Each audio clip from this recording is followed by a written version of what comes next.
Dear students, here I will discuss about artificial hybridization. What is artificial hybridization? So as you know, artificial means doing something intentionally with some intention. If any activity is done, that is known as artificial, that is not natural, right? So artificial. And what is hybridization? It is a process of producing offspring, right? It is a process of producing offspring by crushing two parents with desirable characters. Clear? So the question is, why this is done artificially? Why artificially we intend, or why we intend to produce why we intend to carry out artificial hybridization or artificially cross between two parents to produce the offspring? Because this is a natural process. This takes place, the offsprings are produced in the natural process of sexual reproduction.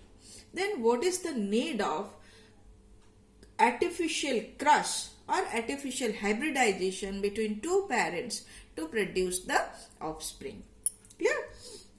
So take an example. Suppose there is a plant having very good yield, but the plant is very much susceptible to disease. So because of its susceptibility to disease, the yield automatically gets reduced, though it is having the characteristics of high yield. Clear? So, and there is another plant of the same species having very low yield, but it is having a very good disease resistant characteristics. So what we wish if we have a plant variety which have very good yield as well as disease resistant, so that plant remains resistant to any kind of disease, so that its yield will not be affected by any other agent, and it will produce, or it will give very good productivity. So in that case, if we allow the natural fertilization process, natural pollination and fertilization, there is the chances of fertilization between the plants of same varieties. That means two plants having the same good yield but disease susceptibility, or there may be the fertilization between the two parents of the same varieties having the characteristics of low yield but very good disease resistant characteristics. So if we can mate between these two different varieties of the same species, right, we may get both the good character in one plant. Because you know, during the fertilization process, the male gamete representing the characters of male parent and the female gamete representing the characters of female parent are brought together. So if we collect the male gamete from the plant having high yield and if we collect the male gamete from the plant having a very good disease resistant and fertilize it with the female gamete having a very good yield characteristics, then we may get both the characters in the offspring. That means our offspring, the offspring plant will be having good productivity as well as good disease resistant. So its productivity will not be hampered by any kind of disease. So in that case, we need the process of artificial hybridization. And what we do in this artificial hybridization process, we cross different varieties of species, right, to obtain hybrid individual. Here the offspring produced is known as hybrid.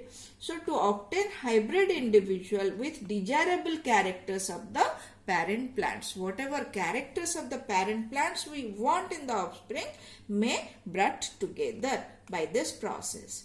So, this is artificial hybridization, and this is commonly used in plant breeding program. Remember, this is important for the plant breeding program to develop varieties of plant having desirable characters. And how it is done?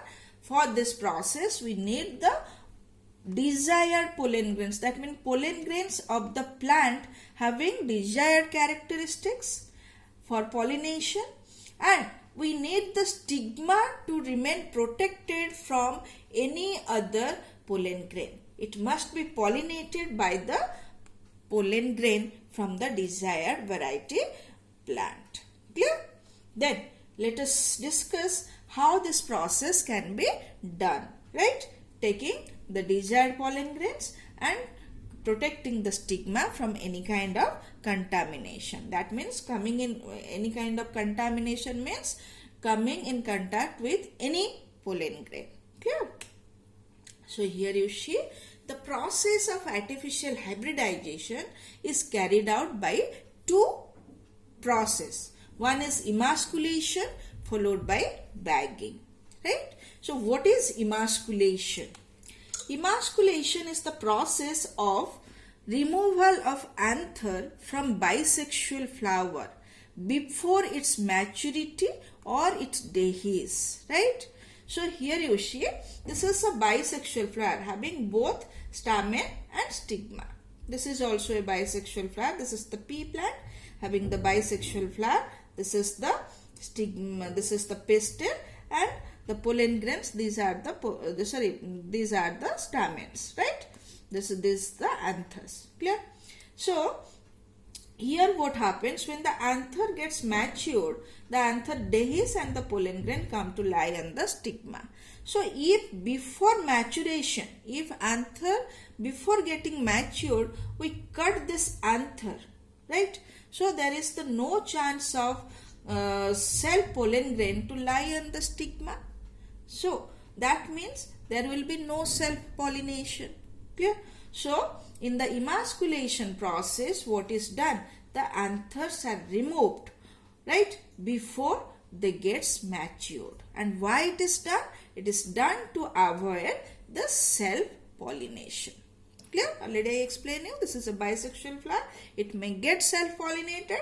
So emasculation is necessary to avoid self-pollination so that we can get different characters in the offspring. Clear? So here you see this is the pea plant. Here in the pea plant, these are the stamens. This is the pistil.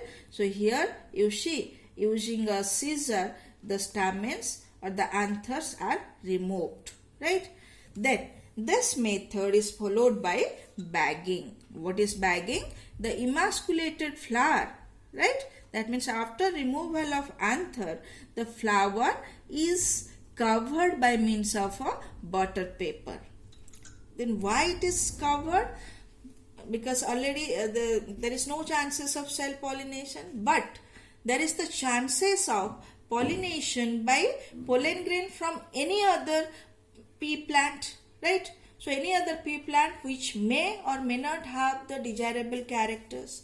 That means any pollen grain can pollinate this one. So to avoid the pollination by unwanted pollen grain, we cover it. So this process is known as bagging. So bagging is done to avoid unwanted pollen grain.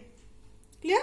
So it is bagged, and when this flower, when the stigma gets receptive, that means able to accept the pollen grain and support the germination, then the bag is removed, right? And the stigma is dusted with the pollen grain from the desired parent plant. Clear? So from the desired parent plant, the pollen grains are collected and dusted on the stigma. Then again it is rebagged for fruit development. So by this method, what happens when you dust the stigma with pollen grain is germinated, and that leads to the process of fertilization then there is the seed formation and fruit formation. Clear?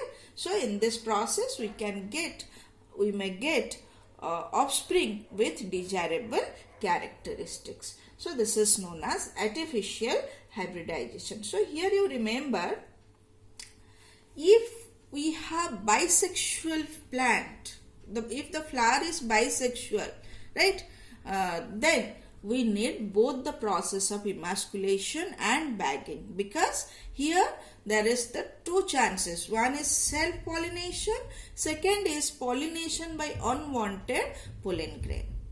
Clear? Cross-pollination by unwanted pollen grain. So here we need to carry out both emasculation and bagging. So this is a very important question. But if you are given the unisexual flower, that means you are doing the plant breeding experiment for the development of a new variety by taking unisexual flower or unisexual plants, right? So in that case, we do not need to undergo or carry out emasculation process, because there is the separate male flower and separate female flower. So there is no need of emasculation. So here question is asked, why in case of bisexual flower we carry out emasculation and bagging, whereas in unisexual flower we do not need emasculation? Because here separate male and female flowers are there, so no chances of self-pollination. So there is no need of emasculation. But in bisexual flower there is the need of emasculation. Then in bisexual flower 2 steps are required, but in unisexual flower only the step of bagging, right, then dusting of pollen grain and the stigma, and rebagging and tagging is done for the process of fruit development. So this is about artificial hybridization, which is also very important for the exam point of view. So that's all about artificial hybridization. Thank you.